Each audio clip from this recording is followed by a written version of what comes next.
Welcome to another edition of Dodds and Ends. I am Amber Wilson, and joining me on the phone is CBSSports.com college football writer Dennis Dodd. All right, Dennis, with a lot of teams finishing up their regular season this past week, some coaching changes have already been made. First of all, Houston Nutt changes addresses in the SEC to Ole Miss. How did this happen so fast? Well, Amber, this was one that was obviously made way before he got fired, which it was at Arkansas. It wasn't a resignation, as was reported. His agent is Jimmy Sexton, who basically controls the SEC job market. He's got 6 of the coaches, and had set this up a long time ago. Ed Orgeron got fired at Ole Miss Sunday, and Houston Nutt was out of work, a day, and is the new coach at Ole Miss, following in the footsteps of Tommy Tuberville and Nick Saban, who just switched schools in the SEC and go to a new school. That's a good hire for Ole Miss. Texas A&M was also quick to fill its vacancy. Dennis Franchione out, Mike Sherman in. How will he do in College Station? I think he'll do fine. He's not a sizzle guy. He's not a guy that blows your doors off, maybe, if you're a fan. But I trust Bill Byrne, the AD. I mean, this guy was at the top of his list, or near the top of his list from the beginning. He has been a head coach. He's been with the Packers, by the way. He has been an assistant at A&M twice. But I think he knows a little bit about the game, and they just need some stability there after what they've gone through with Dennis Franchione underachieving on the field, then disgracing the school off of it. I think, Mike Sherman is pretty much a perfect hire there. Now, he has the same problems Dennis Franchione faces, that he has to play Texas and Oklahoma every year. If he doesn't start beating them, it'll get ugly for him, too. And a lot of teams looking for stability right now, especially Nebraska. Their hunt for a head coach has started already. In full swing.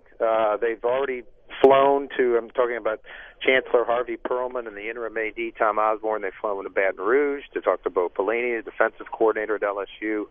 Supposedly talked to Jim Grobe at Wake Forest. They've interviewed Turner Gill, the old quarterback who's now the coach of Buffalo. And just recently, I think the breaking news in Nebraska is that they've now gotten permission to talk to Brian Kelly at Cincinnati, who's one of the rising stars in the game. He won 9 at Cincinnati this year. It's his 3rd job in 5 years. It's not a negative. He's gone from Division II Grand Valley State to this position, and maybe in good position to be at Nebraska.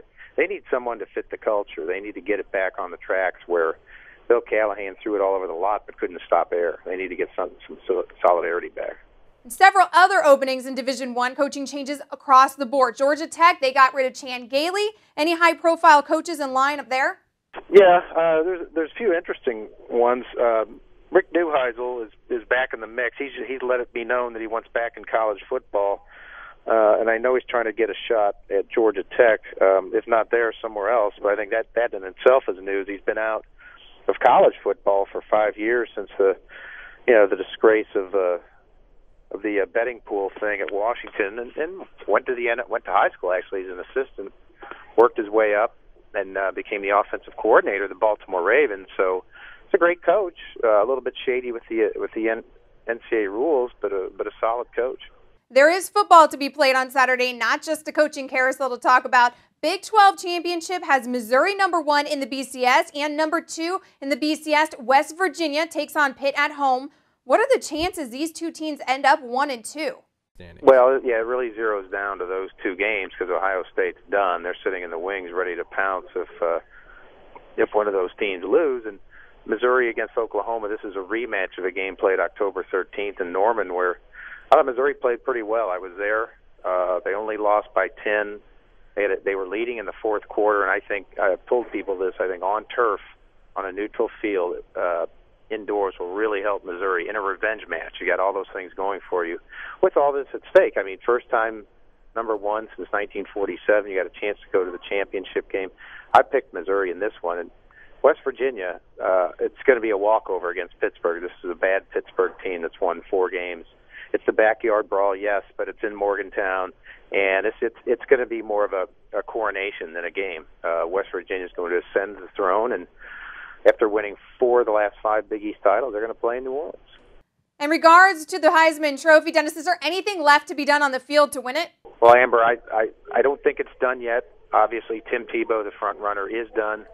But I think if Chase Daniel, Missouri's quarterback, has a big game and they beat Oklahoma, I think there's a better than an even chance that he wins this thing, because how do you deny at that point the guy who will have led the #1 team in the nation to the championship game? And I thought he made a major statement on television last Saturday night, but he probably had the game of his life against Kansas. 40 of 49, 361 yards, and 3 touchdowns. But more than that, just the efficiency he ran the team with, picked up a lot of big third downs, was hardly touched by Kansas defenders, wasn't sacked, didn't turn it over.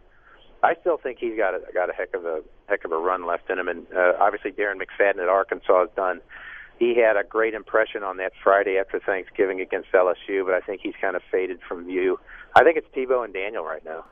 All right, thanks for joining us as always, Dennis, and we look forward to hearing from you next week for another edition of Dodds and Ends. But for now, if you missed anything here today, stop, refresh, and rewatch. For Dennis Dodd, I'm Amber Wilson.